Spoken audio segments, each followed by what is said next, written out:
Bayangkan pagi yang sempurna di kebun. Anda keluar dengan secawan kopi, berjalan ke batas tanaman, mengharapkan melihat kehijauan zamrud yang subur. Tapi yang ada cuma daun bawang putih yang kuning, layu dan menyedihkan. Fikiran pertama, habislah, tak ada hasil tuaian tahun ni. Fikiran kedua, kena siram dengan sesuatu, segera.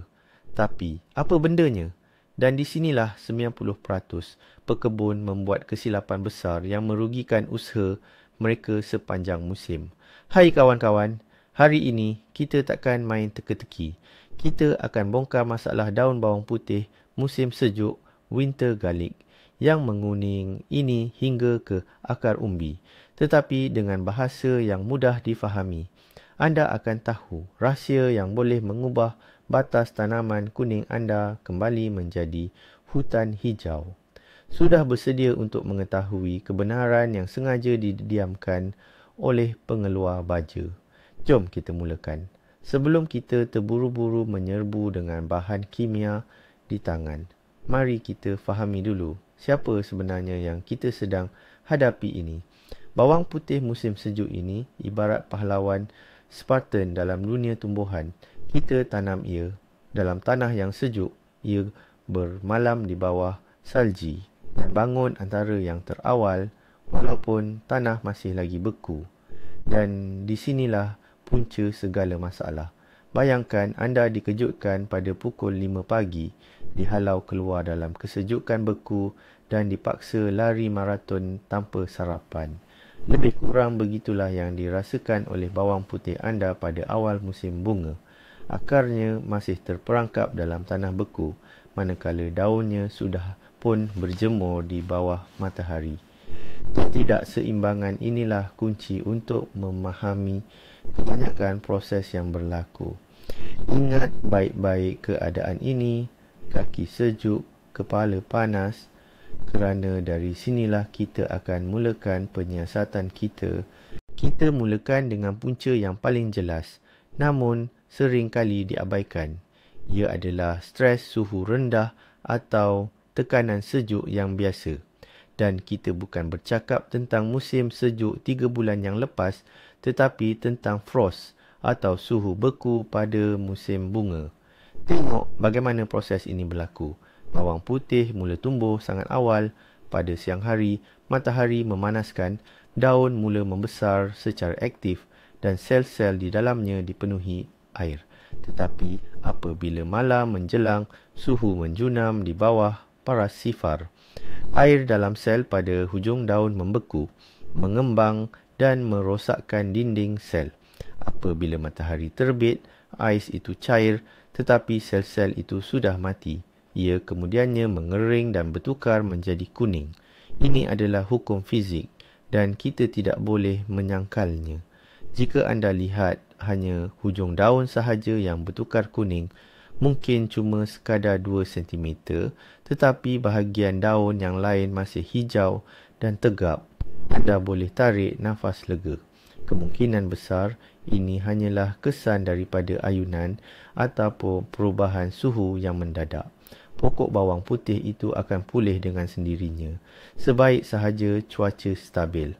Namun, kita boleh membantunya untuk mengatasi kejutan ini dengan lebih cepat.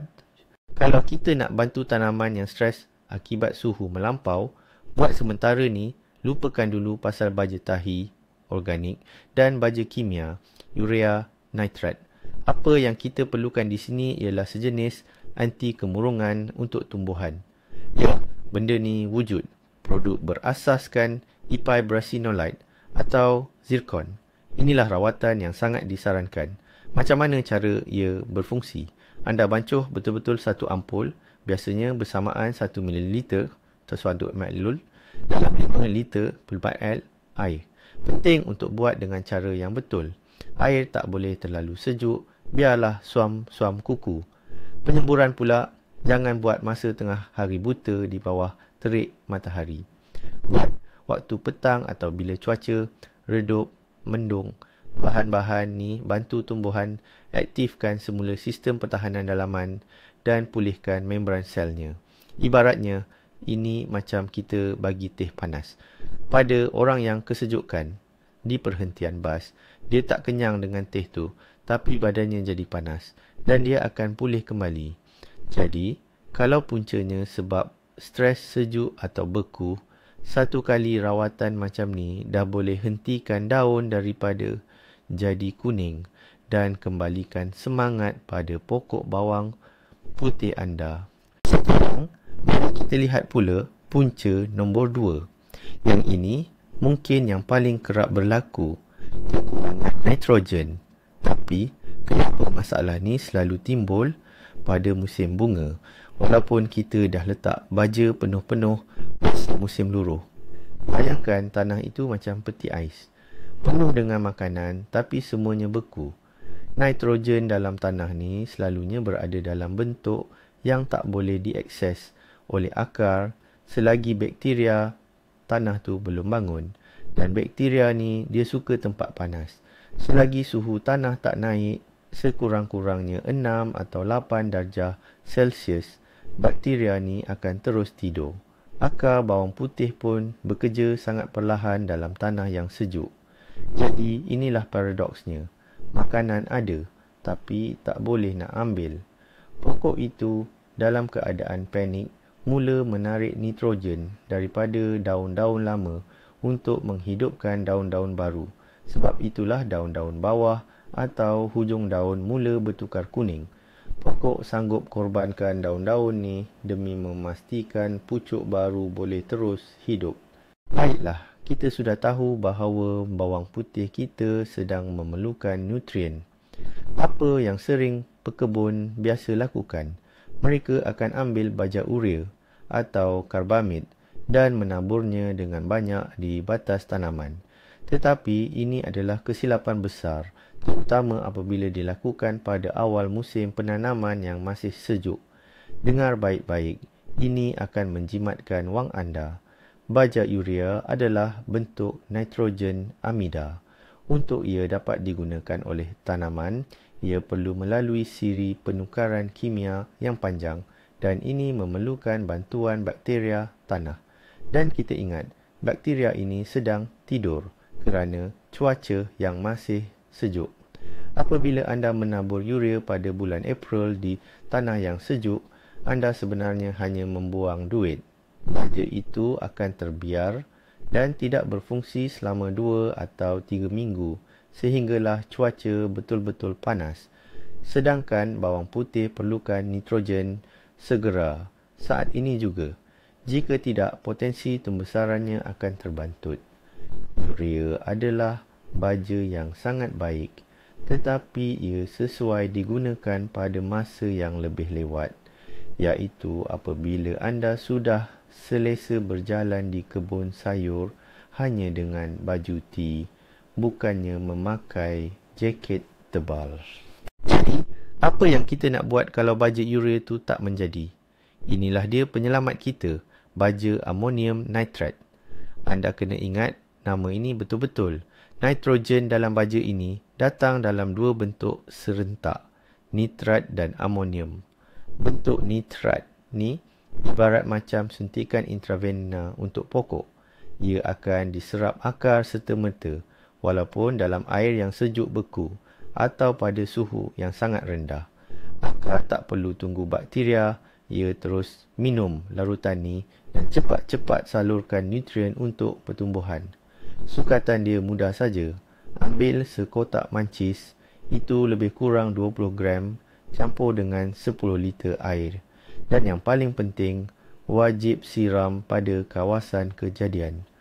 Jangan tabur butiran baja ni atas tanah kering. Kalau tak ada hujan, granul tu akan hilang. Macam tu saja.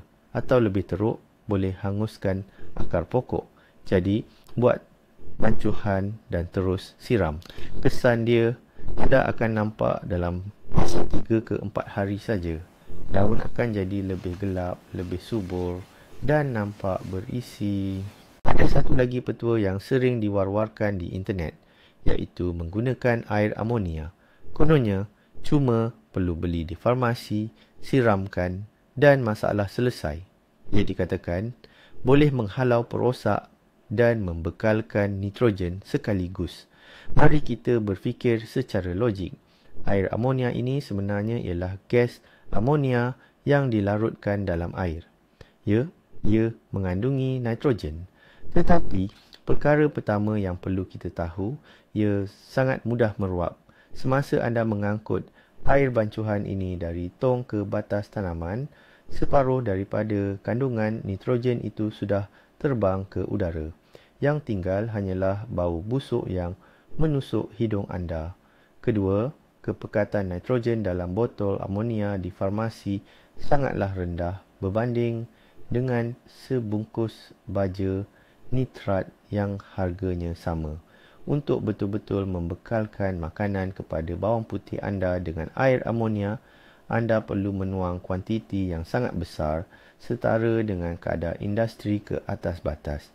Sebagai penghalau lalat bawang, mungkin ia boleh berfungsi sedikit. Tetapi sebagai baja, kaedah ini adalah sangat mahal dan tidak berkesan. Baja profesional kerana ia direka khas untuk tujuan itu, bukan dicipta secara suka-suka. Namun, masalahnya bukan hanya nitrogen. Kadang-kadang, walaupun anda dah baja dengan nitrat dan tunggu seminggu, bawang putih tu masih kuning dan kelihatan lembik atau tak bermaya. Di sini, kita perlu teliti pola kekuningan daun tersebut. Jika daun mula menguning di bahagian tepi, seolah-olah ia terbakar dan tepian itu mengering, ini adalah petunjuk jelas kekurangan kalium. Kalium bertanggungjawab terhadap keseimbangan air dan imuniti tumbuhan. Tampaknya, tumbuhan tidak dapat menahan kelembapan, menjadikan daunnya lembik dan tidak segar. Kekurangan kalium sering berlaku pada tanah berpasir di mana nutrien ini mudah hanyut dibawa oleh air. Oleh itu, kita perlu segera mengatasi kekurangan ini. Pilihan ideal adalah kalium sulfat. Ia mudah larut dan bertindak pantas. Sebaiknya elakkan penggunaan kalium klorida kerana bawang putih sama seperti banyak tanaman lain tidak menggemari klorin. Sekarang, mari kita bincang tentang abu. Ramai orang akan cakap, kenapa nak guna bahan kimia? Saya dah ada banyak abu dari dapur. Abu memang sangat bagus, kalium, kalsium, fosforus dan pelbagai mikronutrien lain. Tapi, ada satu masalah besar. Kalium yang terkandung dalam abu agak sukar untuk diserap. Jika anda hanya menabur abu secara terus ke atas batas, kesannya akan lambat dilihat. Untuk aktifkan abu ini, anda perlu buat ekstraknya atau larutkannya menggunakan cuka. Caranya, ambil satu cawan abu untuk satu baldi air, kemudian masukkan satu cawan cuka 9%. Ia akan berbuih atau berdesis dan itu normal. Tindak balas ini menukarkan nutrien kepada bentuk kelat, menjadikannya mudah diserap oleh tanaman. Menyiram tanaman menggunakan larutan ini adalah cara terbaik. Tetapi, ingat, abu juga menjadikan tanah lebih beralkali. Jika tanah anda sudah sedia maklum beralkali, anda perlu sangat berhati-hati apabila menggunakan abu. Bercakap tentang keasidan tanah, ini adalah pembunuh senyap hasil tanaman anda yang sering dilupakan ramai. Bawang putih sangat sukakan tanah yang neutral. Jika tanah anda berasid, masalah besar akan berlaku. Walaupun anda taburkan berbakul-bakul baja, tanaman itu takkan mampu makan atau menyerap nutrien tersebut. Dalam persekitaran berasid, nutrien akan bertukar menjadi sebatian yang tidak larut air. Anda dah beri makan, tapi bawang putih tetap kekuningan dan bantut. Jadi, bagaimana nak periksa? Cara paling mudah, tengok pada rumpai. Kalau atas batas, anda tumbuh miliar rumpai seperti ekor kuda, tapak Sulaiman atau rumput murai, itu adalah petanda jelas tanah anda berasid. Atau, beli saja kertas litmus di kedai kebun. Harganya sangat murah, tak sampai sekupang pun. Jika ujian menunjukkan keasidan, anda perlu meneutralkannya segera. Namun, agak sukar nak buat proses ini pada musim bunga sebab dah terlambat untuk guna kapur tohor, slake, lime yang terlalu agresif. Sekiranya anda mendapati tanah anda berasid pada musim bunga ini, gunakanlah ejen peneutralan yang lembut. Yang paling sesuai ialah tepung, dolomit atau kapur. Anda boleh sediakan susu kapur atau lime wash. Gunakan 1 cawan kapur atau dolomit yang dicampur dengan 10 liter air. Gaul hingga sebati sehingga menjadi larutan putih pekat dan siramkan pada kawasan antara barisan tanaman.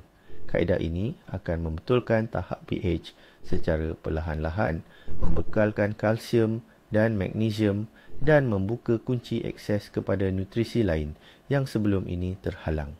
Selalunya, selepas penyiraman kapur yang mudah ini, bawang putih akan menjadi hijau dengan cepat di hadapan mata anda.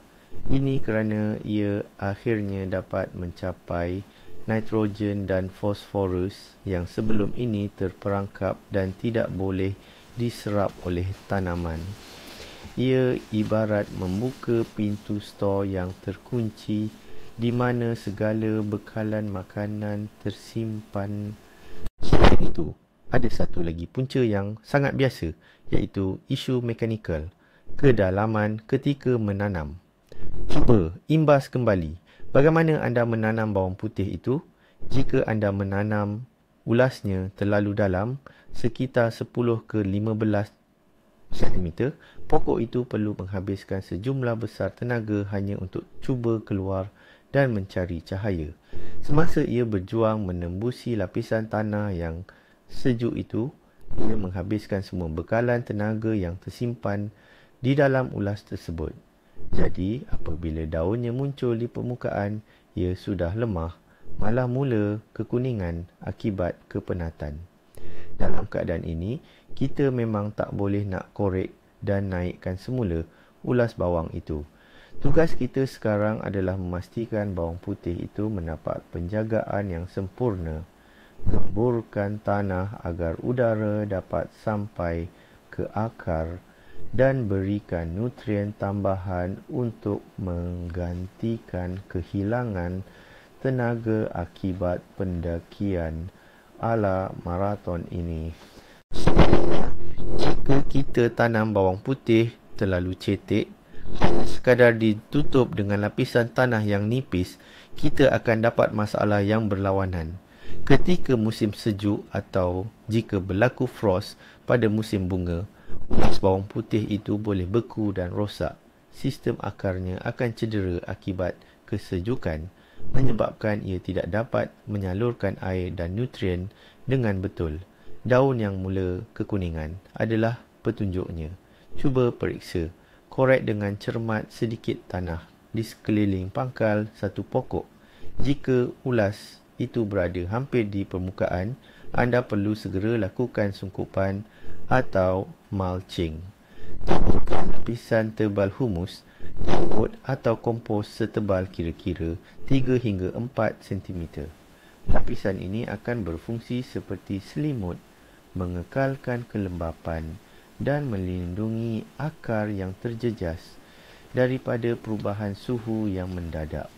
Secara keseluruhannya, sungkupan adalah langkah terbaik yang boleh anda lakukan untuk menjaga bawang putih anda. Sekarang, kita beralih pula kepada isu air.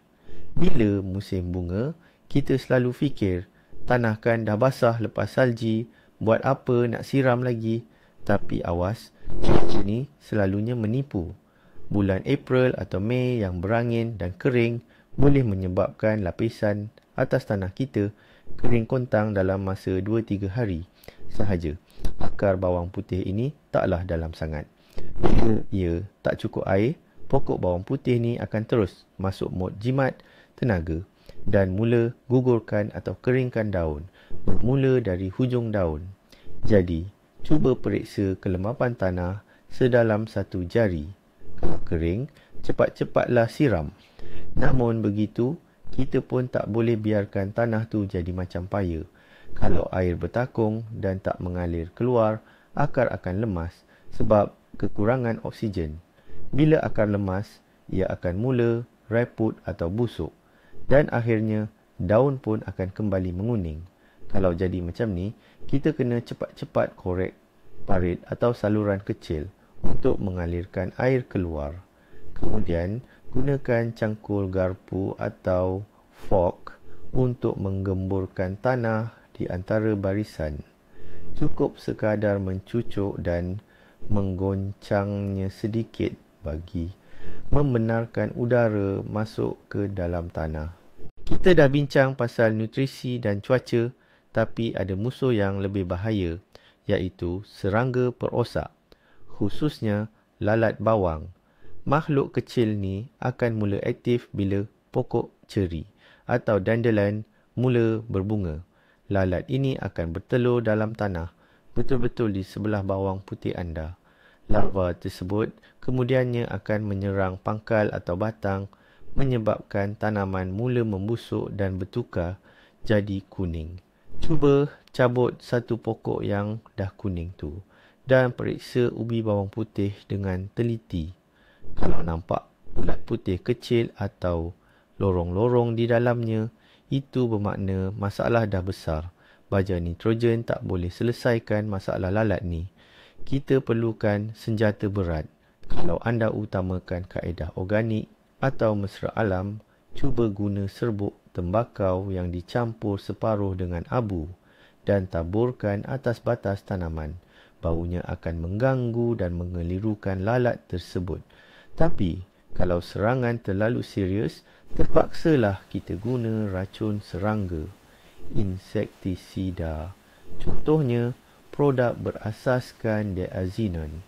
Penting, pastikan anda ikut arahan dengan ketat dan jangan sekali-kali guna racun dekat dengan masa menuai hasil. Mari kita kenali musuh yang lebih senyap dan bahaya, nematod batang stem nematode. Ia sejenis cacing mikroskopik yang langsung tak nampak dek mata, namun kesan kerjanya sungguh dahsyat. Daun bukan sekadar menguning, ia akan menggulung, cacat bentuk dan mula menunjukkan jalur-jalur memanjang berwarna cerah. Pangkal batangnya pula akan menjadi lembik, raput, berair dan mengeluarkan bau busuk atau hanyir. Jika anda menemui tanaman yang menunjukkan simptom ini, segera cabut dan buangkannya jauh dari kawasan kebun anda bersama gumpalan tanahnya. Paling efektif, terus dibakar. Nematod ini sangat sukar dihapuskan dari tanah. Penggunaan bahan kimia pun kebanyakannya tidak memberi kesan. Satu-satunya cara untuk mengawal adalah melalui kuarantin yang amat ketat, membuang semua bahan tanaman yang dijangkiti dan wajib mengamalkan sistem putaran tanaman, crop rotation. Contohnya, elakkan menanam bawang putih di tapak yang sama selepas bawang merah atau bawang putih lain sekurang-kurangnya selama 4 tahun. Kita sentuh bab penyakit pula. Fusarium atau dikenali sebagai raput pangkal. Ini adalah penyakit kulat yang sangat menggemari cuaca panas dan lembap. Spora kulat ini mampu bertahan dalam tanah bertahun-tahun lamanya, atau ia boleh datang sekaligus bersama ulas benih yang anda tanam. Apabila diserang fusarium, daun akan mula menguning dari bahagian hujung dan proses ini merebak ke bawah dengan sangat pantas. Jika anda menggali keluar berbawang tersebut, akarnya akan kelihatan reput, berwarna coklat atau langsung tiada. Selain itu, pada bahagian pangkal berbawang, mungkin terdapat lapisan berwarna merah, jambu atau keputihan. Itulah miselium atau jaring-jaring kulatnya. Sudah terlambat untuk merawat tanaman yang diserang teruk. Ia mesti dibuang. Namun, kita masih boleh menyelamatkan tanaman di sekelilingnya. Siram batas tanaman menggunakan larutan racun kulat, fungicid. Menggunakan produk seperti Fudazole jika anda tidak kisah menggunakan bahan kimia yang kuat atau pilihan yang lebih lembut tetapi berkesan iaitu bioagent seperti yang berasaskan trichoderma. Bercakap pasal trichoderma, ia adalah sejenis kulat tanah yang sangat bermanfaat kerana ia memakan kulat-kulat jahat, termasuklah fusarium. Sebenarnya, lebih baik kita semai trichoderma ini ke batas tanaman lebih awal, tetapi jika anda belum buat, sekarang pun masih sempat. Beli sahaja produk seperti trichodermin atau gliocladin dalam bentuk tablet. Tanam tablet-tablet ini di dalam tanah sekeliling pokok atau siram menggunakan bancuhan larutan. Trichoderma akan mula membiak dan secara harfiah akan melahap. Pesaing-pesaingnya lantas membersihkan tanah di sekeliling akar bawang putih anda. Ini adalah kaedah biologi yang sangat hebat, berfungsi serentak untuk tujuan merawat dan juga mencegah. Tambahan pula, sisa metabolisme byproduct trichoderma ini turut bertindak sebagai perangsang pertumbuhan bagi tanaman. Keuntungan 2 kali ganda tanpa sebarang risiko kepada alam sekitar di kebun anda. Satu lagi penyakit yang sering menyerang ialah penyakit karat. Pada daun akan muncul bintik-bintik kecil berwarna oranye kemerahan yang timbul, sama seperti karat pada besi. Lama-kelamaan, bintik ini akan bertukar menjadi hitam dan daun akan mengering. Spora karat ini pula lazimnya dibawa oleh tiupan angin. Jika anda perasan bintik-bintik awal, jangan tunggu sehingga keseluruhan tanaman layu. Segera rawat menggunakan racun kulat berasaskan kuprum atau tembaga, cecair bodoh 1% atau kuprum oxychloride, contohnya produk home, boleh menyelesaikan masalah ini dengan baik. Tetapi, perlu diingat, kuprum adalah racun kulat jenis sentuh atau contact fungicide. Oleh itu, anda perlu menyembur pada daun secara menyeluruh. Pastikan meliputi bahagian atas dan bawah. Dan cuba pastikan larutan itu tidak menitis terlalu banyak hingga mengalir ke tanah. Jika masa untuk menuai masih jauh, anda boleh menggunakan racun kulat sistemik. Racun jenis ini lebih berkesan kerana ia menyerap ke dalam daun dan merawat penyakit dari dalam. Namun, racun sistemik memerlukan tempoh menunggu atau withdrawal period yang lebih panjang sebelum hasil tanaman selamat untuk dituai. Mari kita bongkar satu lagi mitos yang sering merosakkan tanaman bawang putih. Sesetengah pekebun berpegang pada prinsip lebih banyak baja, lebih baik. Lantas mereka mula mencampur semua jenis bahan dalam satu baldi. Tahi, abu kayu, superfosfat dan sebatian nitrat. Ini adalah perbuatan yang tidak boleh dilakukan sama sekali. Apabila dicampurkan, sesetengah bahan kimia akan bertindak balas dan bertukar menjadi endapan yang tidak berguna atau lebih teruk lagi, menghasilkan sebatian yang toksik. Contohnya, anda tak boleh campurkan nitrat amonia dengan bahan beralkali seperti abu kayu atau kapur kerana kesemua amonia itu akan meruap dan hilang begitu sahaja. Superfosfat pula memang susah nak larut. Ia paling baik dibubuh sejak dari musim luruh, iaitu semasa proses menggali dan menyediakan tanah. Bila dah masuk musim menanam, pastikan anda hanya menggunakan baja dalam bentuk yang cepat larut sahaja. Pada prinsip ini, lebih baik kurang membaja daripada terlebih baja sehingga meracuni tanah dengan kandungan garam yang tinggi. Dan ini adalah blok terakhir, blok ke-20 dalam strategi pemulihan kita. Magnesium dan mikronutrien. Kadangkala bawang putih akan menguning tetapi bukan seluruh daun. Sebaliknya hanya di antara urat-urat daun. Keadaan ini dipanggil klorosis. Ini petanda ia mungkin kekurangan magnesium atau zat besi. Di kedai pertanian, terdapat pelbagai campuran kompleks mikronutrien dalam bentuk kelat, chelate. Contohnya produk seperti Cytovit, atau anda boleh gunakan sulfat magnesium biasa. 1 sudu besar sulfat magnesium dicampurkan dalam 1 baldi air, digabungkan dengan baja nitrogen, pasti akan menghasilkan keajaiban. Magnesium adalah komponen utama klorofil, iaitu pigmen penting yang menjadikan daun berwarna hijau. Tambahkan magnesium ke dalam koktail musim bunga anda untuk bawang putih dan anda akan lihat bagaimana daun-daun itu berubah menjadi warna hijau zamrud yang pekat dan mendalam sehingga membuatkan jiran-jiran anda berasa cemburu.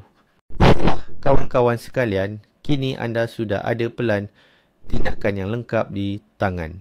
Mari kita rumuskan kembali agar semuanya jelas dan tidak pening. Pertama, jangan panik jika hujung daun bawang putih mula kekuningan selepas frost. Sebaliknya, berikan bantuan dengan bahan anti-stres. Kedua, periksa kelembapan tanah dan pastikan tiada serangan perosak. Ketiga, jika tanah masih sejuk, gunakan baja nitrat amonium. Tetapi jika cuaca sudah mula panas, kita boleh gunakan baja urea pula. Keempat, jangan lupa untuk menstabilkan pH tanah dan memastikan keseimbangan kalium dan magnesium dijaga. Dan yang paling penting, sentiasa perhatikan akarnya, sama ada secara literal maupun kiasan. Bawang putih ini jenis tanaman yang sangat berterima kasih. Beri sedikit perhatian kepadanya sekarang. Pada musim bunga ini dan pada musim panas nanti, anda akan dapat menuai ulas bawang putih sebesar penumbuk. Terima kasih kerana menonton video ini sampai habis. Jika video ini bermanfaat, jangan lupa like, subscribe ke saluran kami dan tinggalkan komen.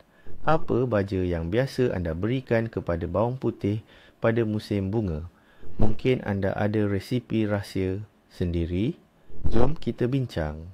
Jumpa lagi di kebun.